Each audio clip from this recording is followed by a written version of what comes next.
Good afternoon. You're listening to the Mother's Justice Show on 11:50 a.m. KKNW.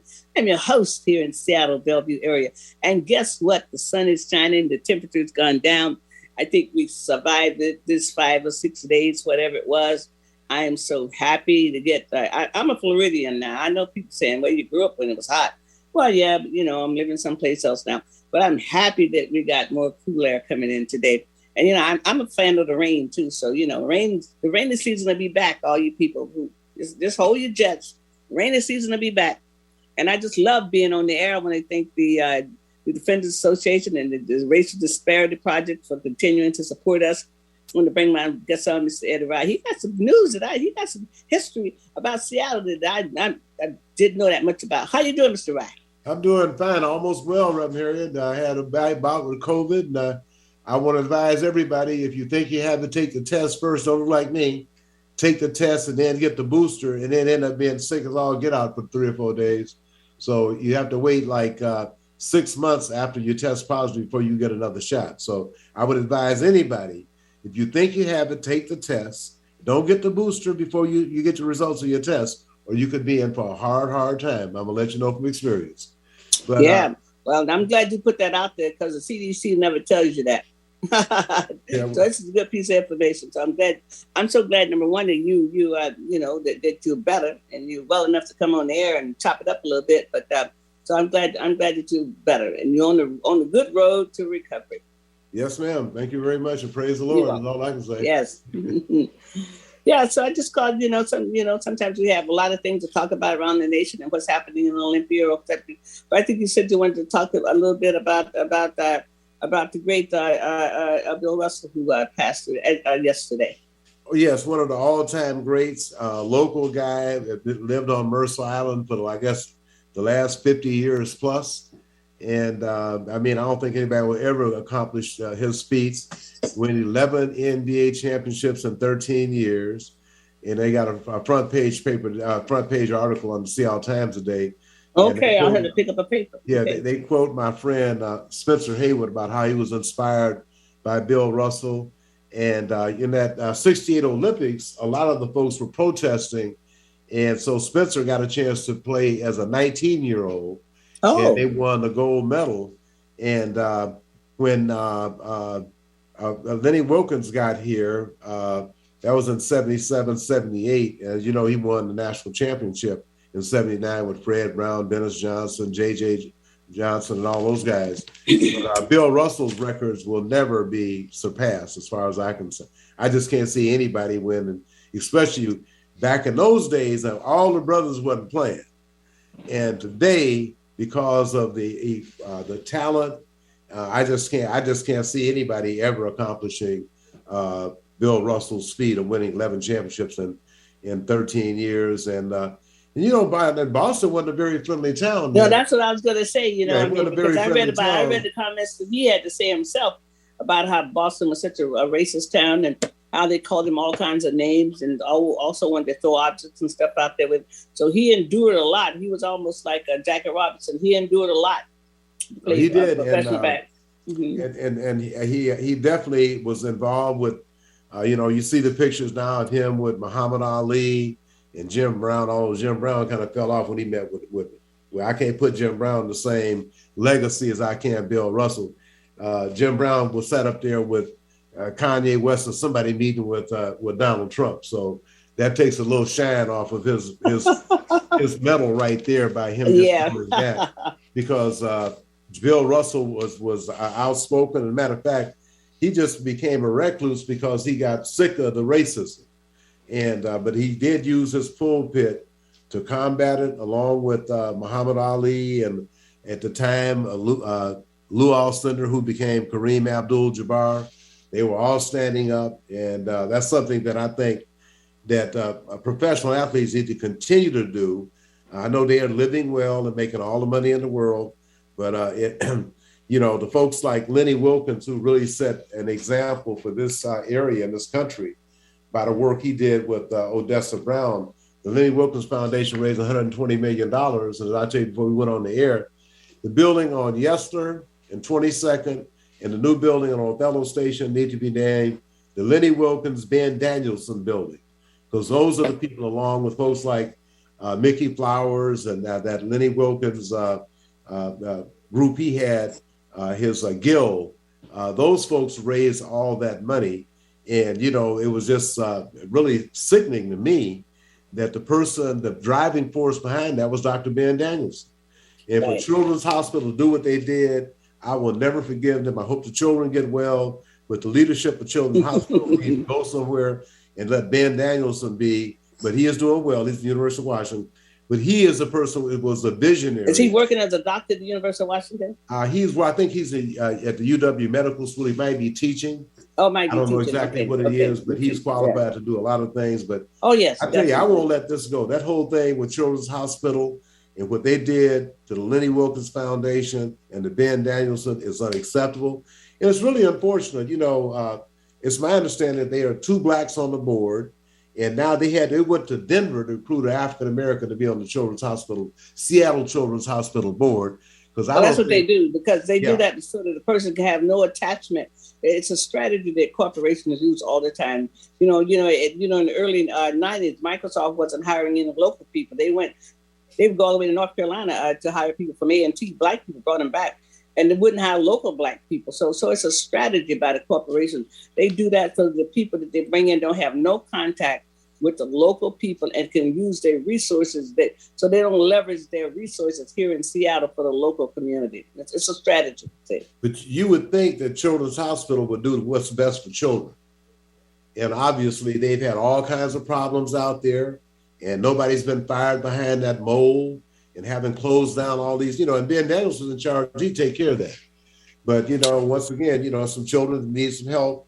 And they're not being treated fairly. And but also, I mean, the number of the amount of money that they've raised, the African Americans, and the number of African American children that they serve compared to maybe for the whole state, it's probably a drop in the bucket to all the other children that they serve. See, and the money that they use, and rightfully so. So you can't just raise money for one group of people and say you can't use it otherwise. But I had hoped that the report would come out to say something about the University of Washington, but I don't know what the report said about it. But I don't know if they've had any findings of bias out there. I mean, that's a new word for racism, is bias, because they can't bring themselves to say racism. They say bias, and that's just another word for cover up. See, so I don't know what the report said. Well, a lot of folks are very, very upset what happened to Ben Danielson and also the very successful Lenny Wilkins Foundation that raised all that money.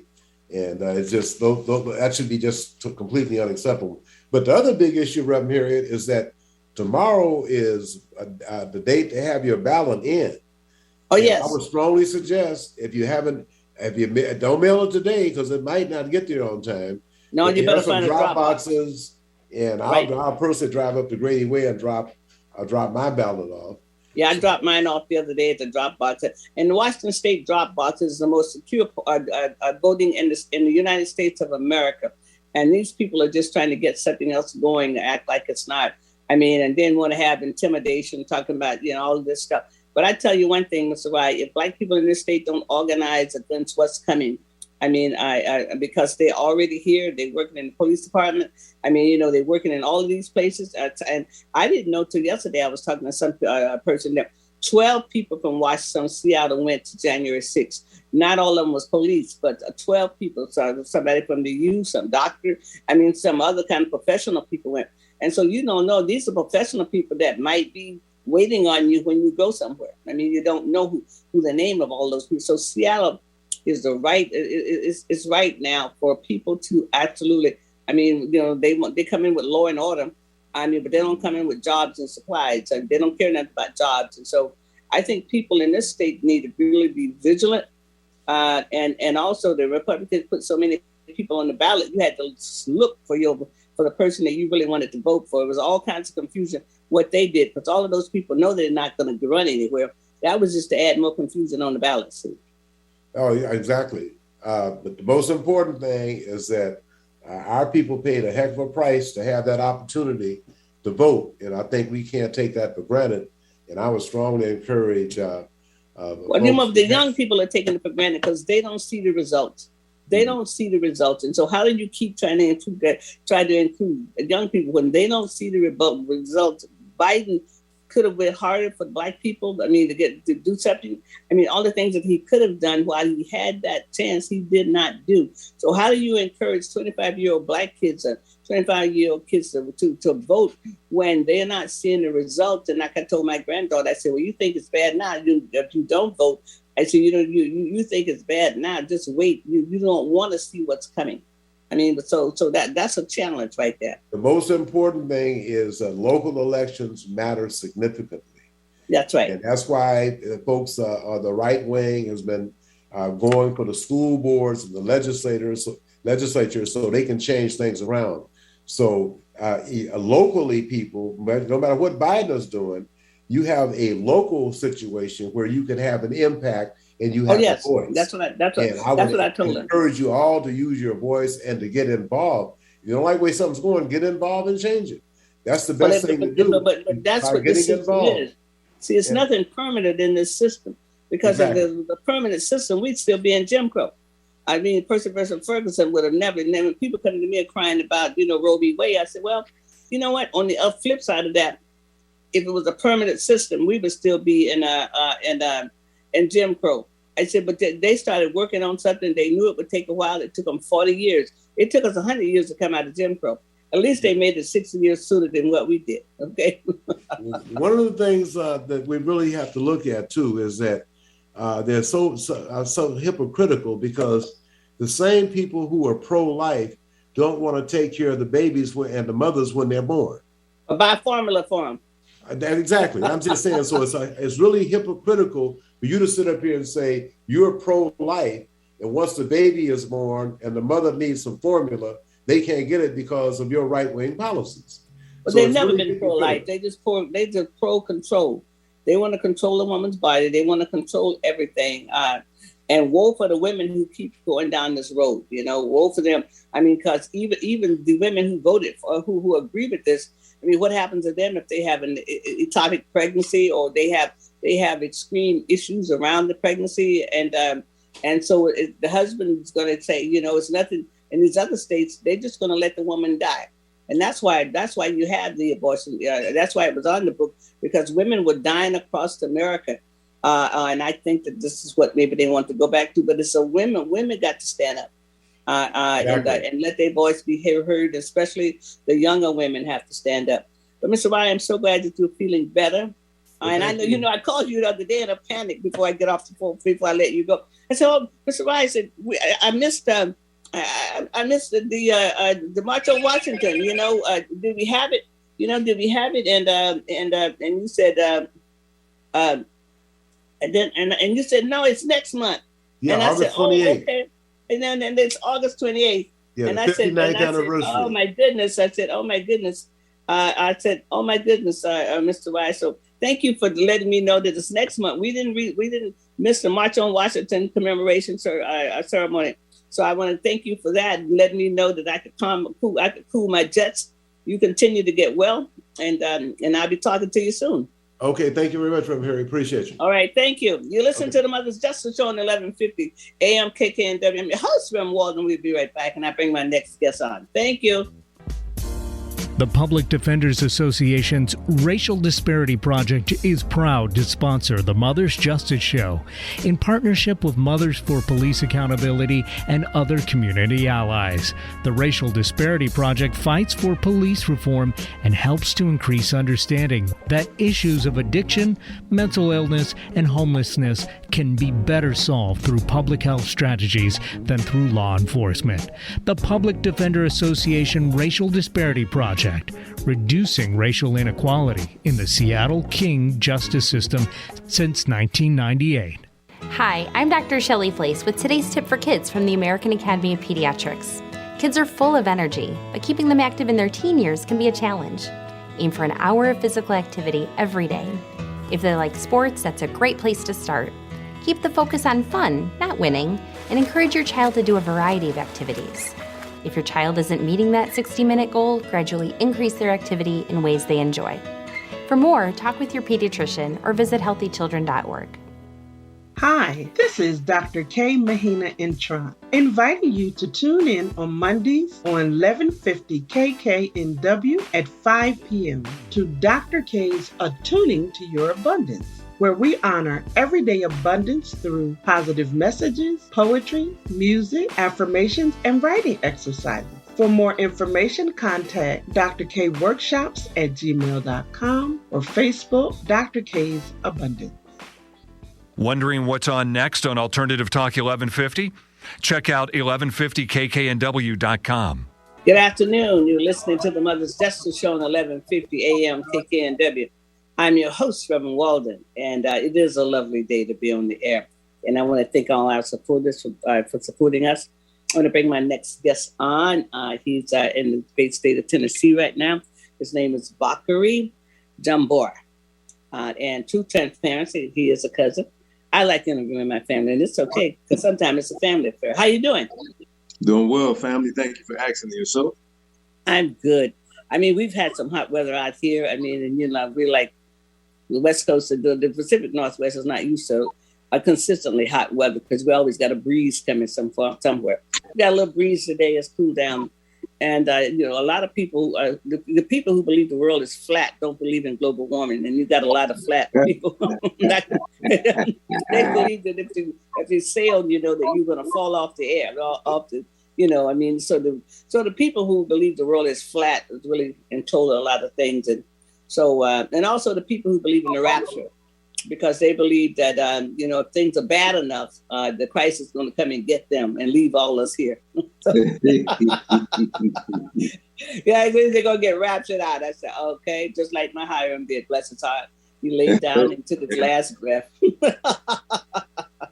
Yeah, so welcome here. I mean, I've met you on before, and I know that we made our first connection now when you were still in Florida, you and your lovely wife, and then y'all moved to Tennessee. And you have just, I think you probably want to say names of one of my kids. My oldest, Hiram would be 57. I mean, I would be about 56. And Chakundi is 52, and Tundi would be 50, and Chakundi, and then Omai is like 47. So, but anyway, you've had a great career on many things, and so I just wanted to come on and you got a lovely clothing business, and I've been able to purchase some of the things there. Lovely. So I just wanted to talk today about business and entrepreneurship and that what you're doing. But also, I mean, I think you're in the life insurance, and I taught somebody, I heard that I use Facebook sometimes, and that sounds like I'm on the radio. I saw where somebody had posted that the GoFundMe things is the new life insurance policy.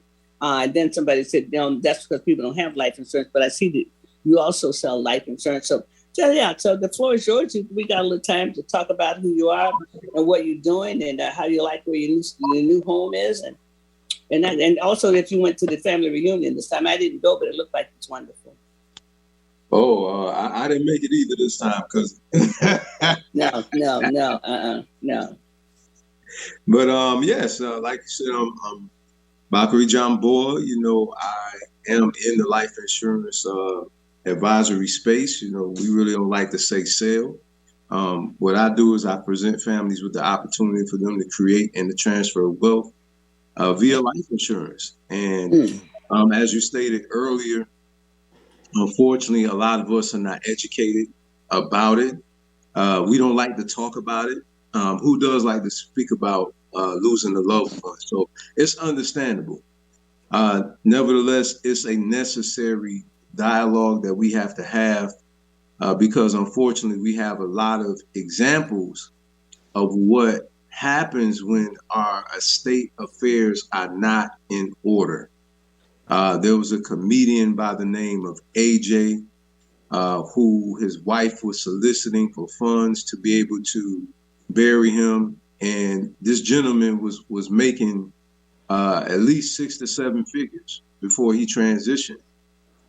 There also was another issue with Brother Chadwick Boseman's estate because he didn't have a will or a trust in place. And so they had to go to probate court, get those things situated.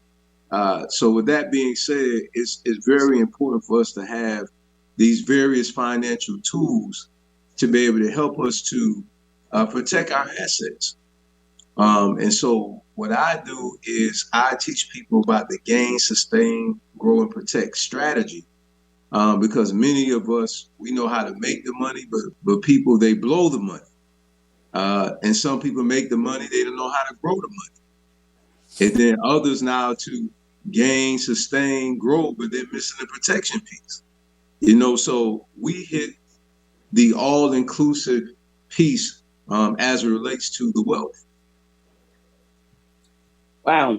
Well, that's good. I mean, because you hit on all of it, because again, and this is one thing I say about us. And, one of the things I always start when I talk about African-American people is because our story is so different. We're not refugees and we're not immigrants. We didn't come for freedom and we didn't come for safety. We were the stolen ones. And so our story is different. And for me, when I look at history, the long view, and it's just been 159 years since Lincoln signed the paper, 157 years for the people coming out of Texas before they were so-called freed. But you think about all of that, and we've lived our life almost under duress and stress ever since we have known any freedom or any safety since we left our homes, left the motherland. I mean, it's been one thing after another. But through all of that, we still find a way. I mean, what keeps me going is still out of all the barriers and the circumstances and all this put in our way, we still find a way to leave our house in the morning, to go to work, take care of our children. The majority of the Black people are doing that. And the ones who are not doing it, they tell us about it in the news all the time, but they don't tell us about the ones who are doing well, or unless they're really out there doing well. I mean, but the regular guy who's, never had a driving ticket, pays his taxes on time, take care of his family. I'm just enamored with us. I'm enamored with the fact that through it all, we have not surrendered. We're truly unruly. And that's what's wrong with these people. We are truly unruly. They have not conquered us. They, really and truly, it might look like it when they bring us all these bad statistics, but we know that they're lying on a lot of statistics. We always had more Black men in college than they had in prison. But that was a narrative that they wanted to tell us. And then our people picked up on this narrative, like from school to prison pipeline. And if you got a problem in the school to prison pipeline, you can't leave out the home. And so people want to leave out the home and put it someplace else. But I'm just so enamored with us. I just like, wow, what a great people. What a great people. We absolutely, we're truly unruly. We refuse to be conquered. That's the reason why I changed my name. It's because of that. It was an act of pride in regards to who and what I am, because I found out on my mother's side, I am Mende. And for those who don't know who the Mende are, if you've seen the movie Amistad, it's based on a true story of our ancestors who were taken from what is known now as Freetown over in Sierra Leone. And that was an area too that they have the corridor of no return there as well. And so our ancestors literally fought on the Amistad. It's a true story. We literally took over the ship. That's right. It's I be free. I be free. Absolutely. So with that being said, I wanted to rid myself of the Eurocentric name that I had, because I know it is a sense of ownership. Just like when we have a brand, me being an entrepreneur, when you see that brand, you see Sky Legacy Financial Services logo, you see our Kebelon Lifestyle logo, that's a sense of ownership. And so that name is a sense of ownership to say that they own us. And we were born free. And no man has no right, no person has any right to incarcerate anyone, whether it's mentally or physically, economically, just like communism is wrong, racism is wrong. it is all immoral. It is totally against the divine nature. That's right. That's right. That we're supposed to be functioning in, and this dysfunctional mentality has caused a lot of chaos on a global scale as it relates to humanity overall, because I believe that I'm sitting here to minister to all humanity. I've just been chosen as a vessel to specifically help to revolutionize our people's mentality so we can be restored back to our traditional greatness. That's right. Yeah, well, I think you're doing a good job on that, and really, and what you're doing is also counteracting the what the Pope said in the 14th century, that we would be in perpetual servitude, and that's the other thing that's happened. These people actually think that we're supposed to, and then that's what the Pope said, and so that's why all the religions and all of these other things, and people think that we're supposed to be in servitude. But we're going to be in perpetual servitude to anything, and the idea is to the Most High. That gives us life. That's right. That's right. If we're going to be a perpetual servitude, it is not to a system of dogma that people created to make us believe that they have the way to the Most High, which is not true. The way to the Most High is always it was placed in each other, in us. I mean, the kingdom, whatever. Right. The gateway to the king, to the Most High is in each individual. And it sounds to me like you have many ways to be able to empower people. I mean, because sometimes you can get them with cornbread, and sometimes you got to get them with a little sugar on something. So a little sweetness. But there's many ways to empower people with the information that's necessary, and that's what I've seen you do consistently since the first time that I talked to you. When you were still in Florida, and then you and your lovely wife took you, and moved on up to Tennessee, and just blossoming, because this is the nature of who we are. The nature of who we are is to produce, actually, to be joyful people. I mean, because really we are the conscience of America. I mean, Black people are the conscience of the world. Farrakhan said that, and I don't have a problem with Farrakhan either, but Farrakhan said that we made Christianity real. He said, because it was a mystical religion, and it was a mystical religion until the Negroes got hold to the religion, because we're the only people that have ever turned the other cheek. That's what Farrakhan says. And so if it had not been, and so what we did is found a way to find ourselves there and to empower ourselves, because it is a book of empowerment. I mean, because everybody's been the prodigal son, the daughter. We've all left home thinking we know everything. I don't need this teacher no more. I'm done. I'm going out on my own. And then you get to a certain age and you realize, oh, my daddy was right. My parents was right. They taught me something good. Then all of a sudden you find your way going down that path, and then one day you recognize you just like your grandma, or you just like your daddy, or somebody who put something in you. You remember, and that's what the story is. You have to remember that something was put into you that can lift you up out of the degradation that you find yourself in, see. And that's what we do, and that's what I think you're doing. You're empowering people to say, "Come on over here, wake up. I don't care how bad it's been or how bad they've told you it is. There's a different way." And and being financially free, it's possible. I mean, it's Absolutely. possible. It's possible. Even in a time of recession, it's possible. Absolutely. Because God is not in recession or bankruptcy, or because there's another door you can access. That this stuff here don't mean nothing. That's so true. You have to know how to set the system up, and that's what we learn, is to create and to transfer wealth. And the education that I received many years ago, I'm still young, I'm 46. However, before I retired, I received some financial information that brought financial liberation to my life, because I implemented the information. And that's what brought the transformation. It wasn't just the information within itself. Knowledge is not power. Knowledge applied is power. And so So you can get the knowledge, but if you don't apply it, then it's just knowledge, because it doesn't impact your life. You got to apply it. That's what you're saying. Absolutely. Because before I even touched real estate, before I touched the e-commerce arena, I was already retired at 39.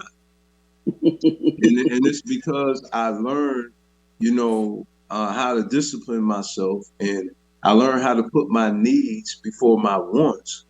Yes. And I learned to place a goal before myself and discipline myself and stay focused on that goal.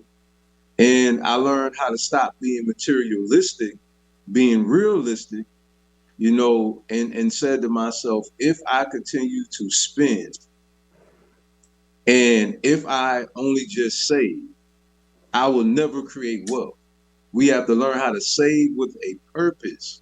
Why? Because when we don't have a purpose, we spend the seed that will bring the harvest. Wow. You might want to say that again.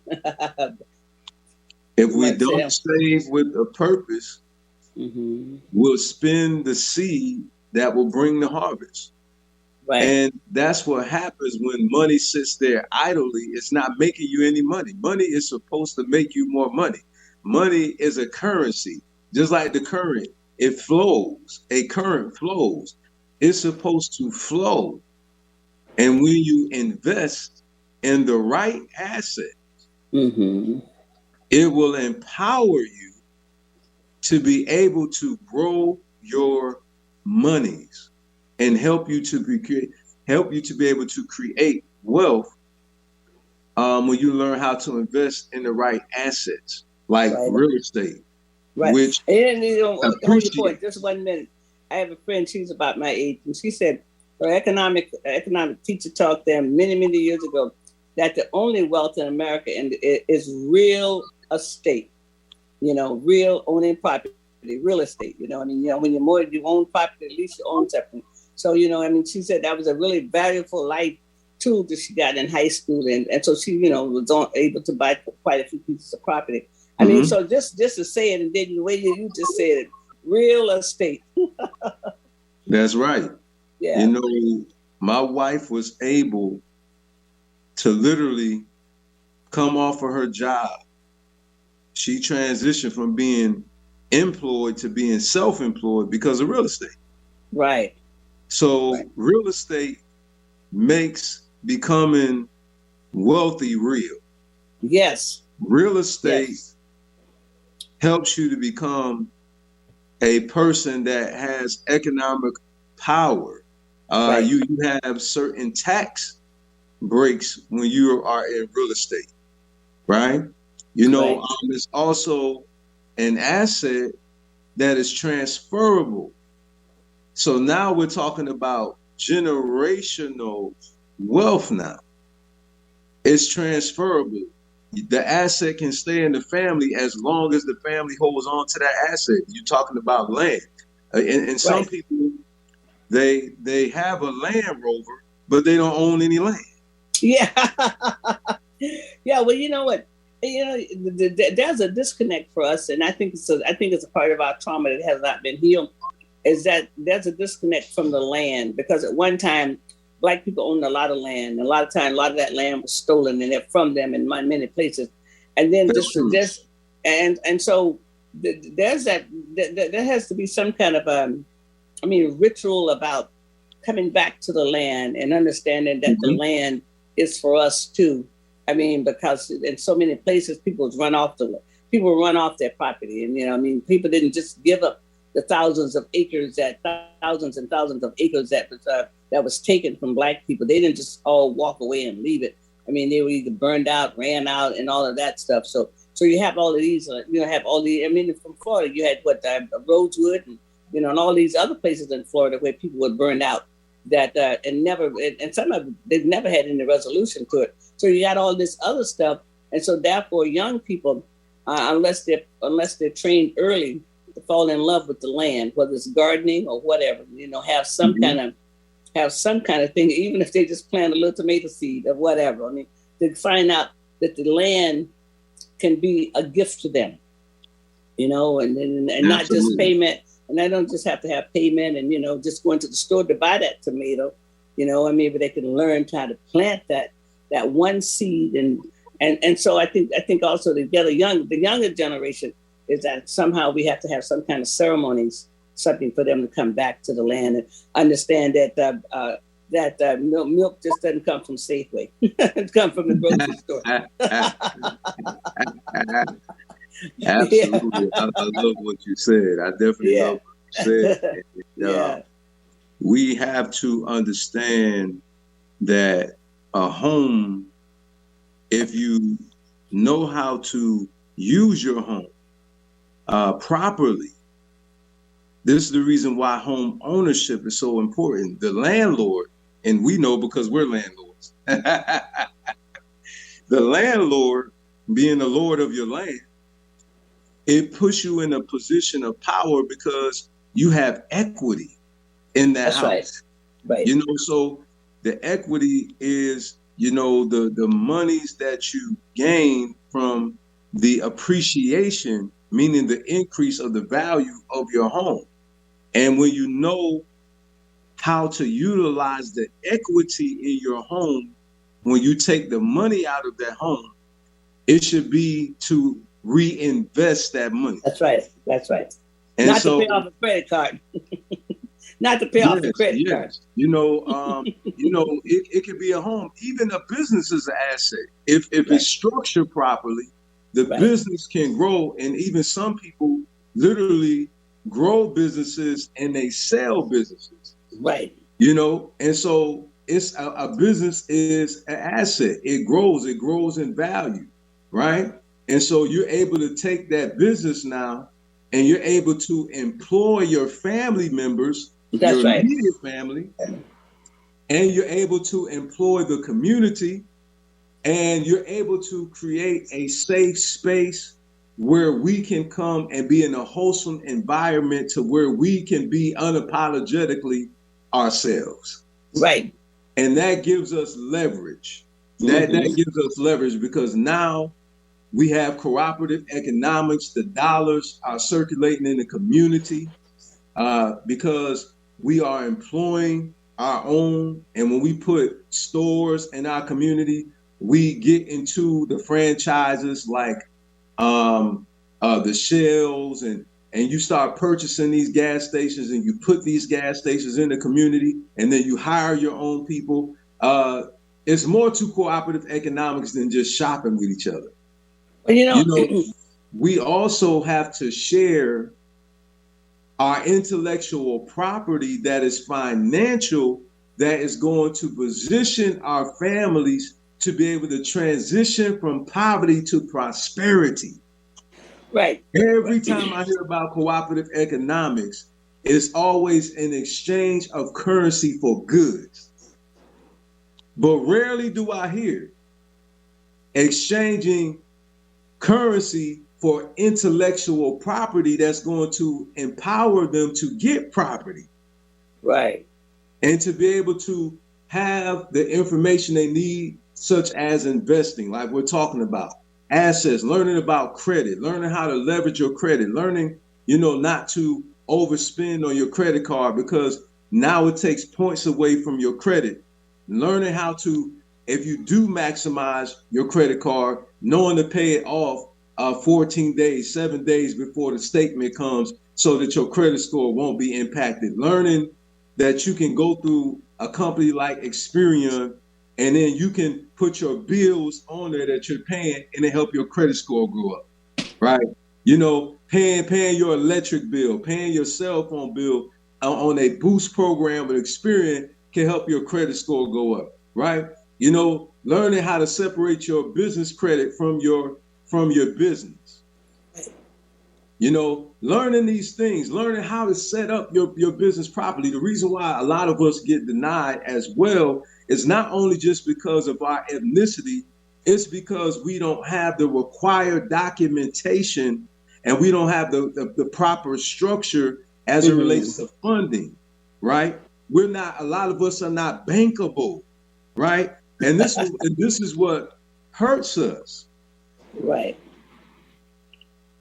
Because some of us don't know, well, the bank is going to look at retention. How much money are you keeping? We don't even have a bank account. So the bank, a lot of us don't understand, like, okay, what does the bank require? Guess what, family?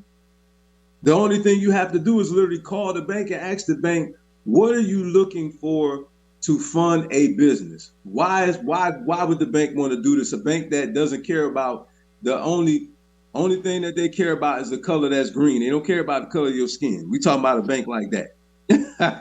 Right you on. call that bank and you ask that bank, hey, what do I need to do in order for me to qualify for this loan? What are you guys looking for? What do I need to have in place? Do you need a personal guarantee? For those who don't know what personal guarantee is your personal credit. Because when you're dealing with certain banks, you're dealing with conventional loans. Okay, some of them will look at your personal credit. So get that out your head. Okay, that your personal credit is out the door. Why?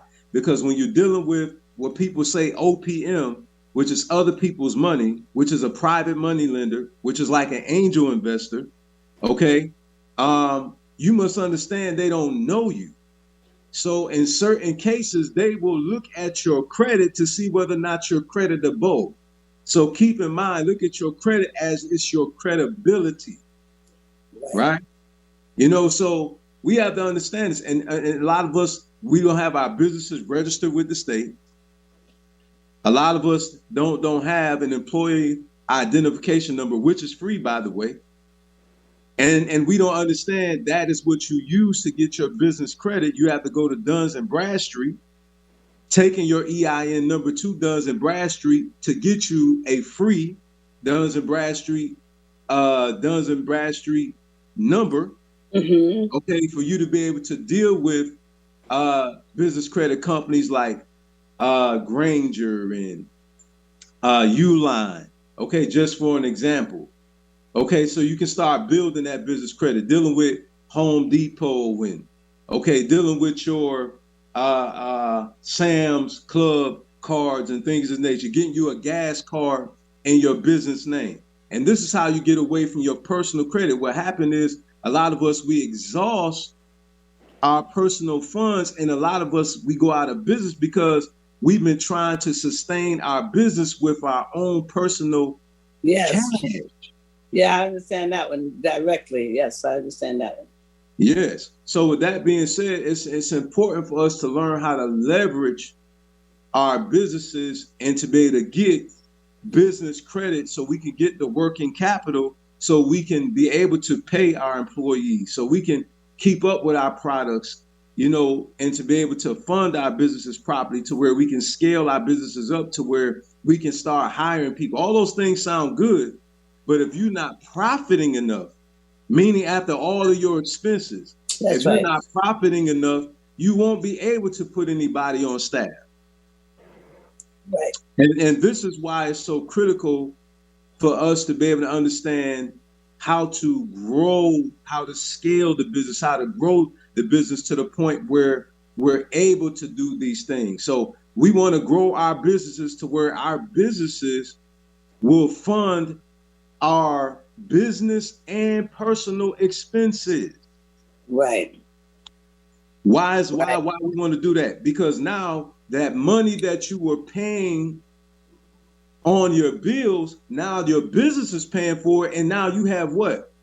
Free capital. Free capital to do what? No, not to go get a Louis Vuitton, not to get a Gucci bag, but to take that money and invest it in more assets. So you can grow your wealth. Grow your business, yeah. Now, could we just spend a few minutes talking about a want from a need? Because you mentioned some of those bags right there. And it sounds like, I tell my children that the corporations have been going a lifetime to get a generation of young people who think they got to have everything. I mean, you know, these young people think they got to have everything. And to talk about a want from a need is really, because, I mean, especially living out here, I mean, a lot of these people who came to Seattle, you know, 50, 60 years ago, they lived a lifetime and never made a lot of big money, but they were frugal. They saved that money and bought these houses, and then their children, on some levels, after their parents had passed away, either sold the houses or lost the houses with drugs abatement or whatever. And then sometimes they sold the houses not understanding how much the houses was worth, because these other people come in there, and now, you know, the community of what we live in now is been gentrified, and the gentrification is happening all over America, because that's the new takeover of property. I mean, that's another way to come back. And since we don't know the value of money, what you're talking about, if somebody offer you $400,000 for a house, then, and you take that and don't know the value of the house, you just lost. I mean, you have just lost. You've lost your family investment, because that's not going to buy you another house, not in this market. Now, if you plan on leaving Seattle and going to another market, $400,000 might buy you something. And it might buy you something on the other side of the mountains over in Spokane, which is on the other side of the mountains, because Seattle got some mountains between the east and west. But it's not going to buy you anything in the vicinity of where you like it. And so sometimes people not knowing the value, and other people realize that, they just come in and scoop it, see. And then people realize they wind up poor. What you talking about? They wind up poor because they didn't understand the value of what they had. That's absolutely true. And also, like you stated about the difference between a want and a need. Well, a need is exactly that, something that you can't live without. Okay, so put it like this: if it could be turned off or be taken, so you can live without a Louis Vuitton bag, right? Absolutely. And in fact, the evidence is they was alive before they got it. Oh, they didn't just wake up and say, hey, they didn't get resurrected to be able to go get a Louis Vuitton bag. Absolutely. And so what gets us a lot is materialism. We've been programmed. That's right. In the hip hop arena, you know. Oh, the hip hop arena, so much with the gold in their mouths that they don't even realize they're running their house. I mean, really and truly, they're running their internal self, and then they have all the cash in their hands. And you know, our ancestors did suffer for them to come out and just to do this other kind of stuff. That's a whole nother conversation, but you're right about that. Absolutely. You know, the truth is we've been programmed to be materialistic. That's right. We've been programmed to spend, but a lot of us have not been programmed to invest. You know, a lot of us have been programmed to live like there's no tomorrow. A lot of us have not been programmed to, like, for instance, life insurance. Life insurance, like I said, is a wealth creating and transferring tool if you have the right product. But and also our ancestors, you know, my grandmother and your grandmother and all the people that Black grew up in Florida had those policies. I mean, you know, they grew. I mean, it was part of the culture. I mean, they might not have paid a lot, but it was part of the culture for people to have life insurance. I mean, some of us, and then sometimes we grew away from that and all of that. You were talking about that again, but that was part of the culture. People wanted to be prepared, even though it might not have paid. I mean, in those days, it probably did cover costs of the funeral, but didn't leave nothing left. You couldn't buy no refrigerator. After. It might have buried somebody, but you wasn't gonna have no money left to buy a refrigerator, nothing like that over it. That's those policies.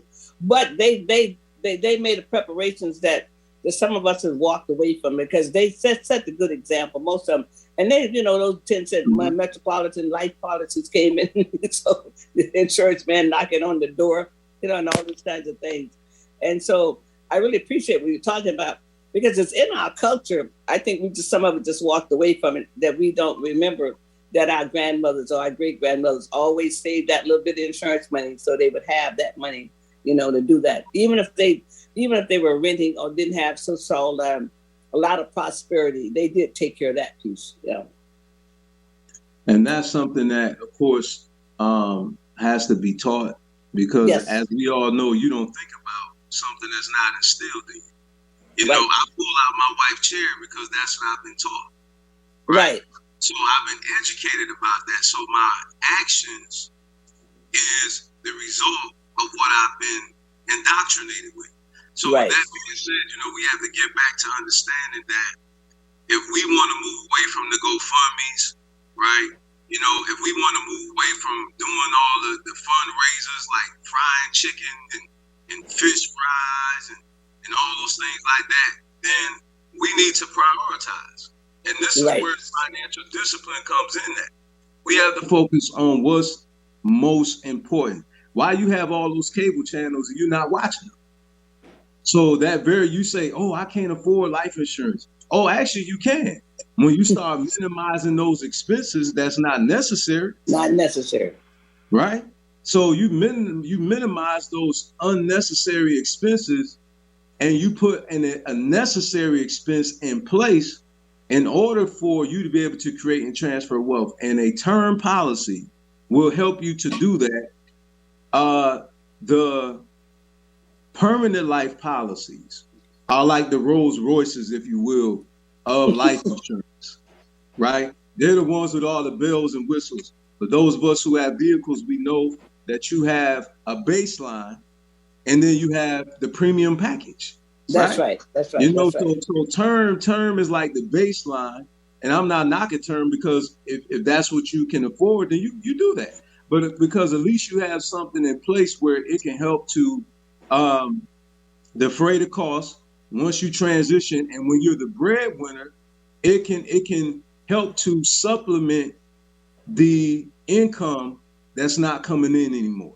And sometimes people wind up losing their homes after that. Sometimes when the spouse passes away and they don't have all what you're talking about, sometimes they wind up having to sell the home. I mean, home that was familiar to the children, sometimes they wind up having to sell that so that they can have some resources, and they have to move to a smaller place because they can't afford it, because they didn't have all the things in place that you're talking about.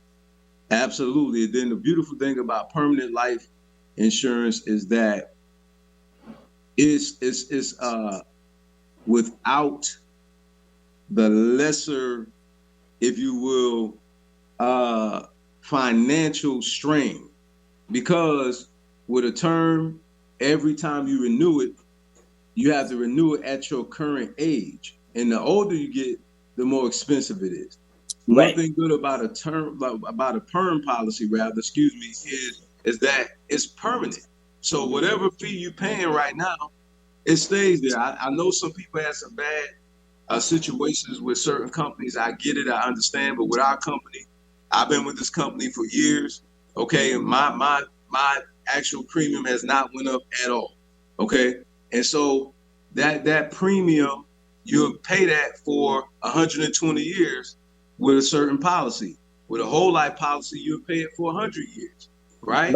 You know, but the good thing about the permanent policies, the cash value policies, is that you're able to put your money into this interest-bearing savings account tax-free.